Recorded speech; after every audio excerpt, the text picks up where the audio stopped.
कृष्ण तू पण आहे ना बाळ माझे ये ये ये रामकृष्ण हरी ह्याचं नाव जरी विवेक केशव कातकरी असलं हे तरी पण ह्याला जन्मल्यापासून घरामध्ये विठ्ठल म्हणतात. तर अशा या विठ्ठलाच्या हातून त्यांच्या घरी एक छोटीशी माळ आहे. माळ कधीच जुनी होत नसते. आई कधीच जुनी होत असते का? आता ही जन्मल्यापासून ही जी आई आहे, मग आई तुला किती वर्षापासून आहे? 20 वर्ष झाली. आई जुनी झाली का? नवीन आहे, प्रेमाळ आहे. उलट जेवढं नातं वय वाढतं तेवढं नातं आणखी घट्ट होतं. आंब्याला कसं एकदम मुरंबा आला की आपण आंबा अजून पिकतो, तसं त्याप्रमाणे किंवा लोणचं जेवढं मुरतं तेवढं चवीला लागतं. तसं ही माळ जुनी कधीच नसावी म्हणायची. तर आम्ही विठ्ठलाच्या हातून हे घे आणि मला गळ्यात घाल. मला बघते का बघा बघा हा तू पण घाला नाही अशी बघ ना, माझं डोकं बारकाय बघ. रामकृष्ण नाही ना, ठीक आहे का? काय माझ्या बाळा माझ्या घाल रामकृष्ण. आज मी विठ्ठलाच्या हातून माळ घालतोय. हा नावानं विठ्ठल आहे. हा बस. कुंडलिक वरद हरी विठ्ठल श्री ज्ञानदेव तुकाराम पंढरीनाथ भगवान की जय. माऊली ज्ञानेश्वर महाराज की जय.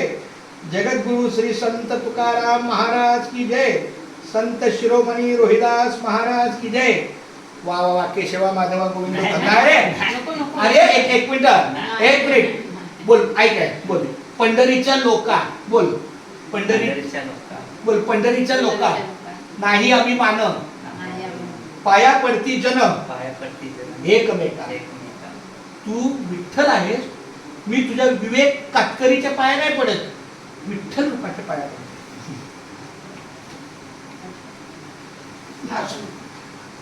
चला खूप धन्यवाद रामकृष्णारी. आणि चालूच आहे ना? आणि मी पांडुरंगाला प्रार्थना या लवकर इकडे.